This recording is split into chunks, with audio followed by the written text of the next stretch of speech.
ผู้ใดเสียสละแล้วอยากงาทั้งนั้นกายคุณแล้วของจะได้เป็นใจที่ดอกน้ำพาทั้งสละเนาะว่าเกี่ยวที่ผลใหม่ดอกเมืองเจ้าใจใส่ทำพามคือวันดอกมนต์กระพองร้านต่อยอไอ้พี่น้องไอ้โยโย่ไอ้ยิงยิงชายโดยยิ่งเหมือนสุราลุงกาบูสุคนแก่ผู้ปกถึงต้นจะมาเพื่อถึงปลายคนแล้วเพื่อเอาไก่ละโอ้เมื่อไรดอกแท่งย่อยมาโอ้อาดิสงผลพาในธรรมะถ้าจริงสิยืนยังผู้มามีอย่าได้ทุกทีเกินขาดเลี้ยวได้บุญแล้ว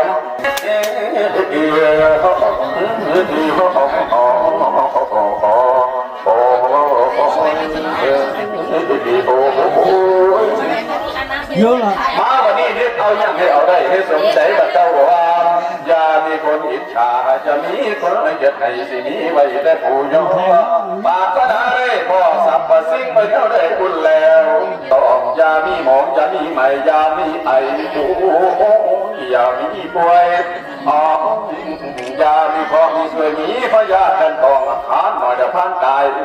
ขันท่านหลายเดี๋ยวพันคนได้ตกหล่นหรือไปผิดคุณแล้วดีจะมียามมองดอกของไก่ดอกข้าเกียงเสียงจะมียามลาดวงซาตาสู้ให้ซอยทานทานให้คือผมเพื่อให้ทุยไว้พอปันให้จงสุขีบุญยังเ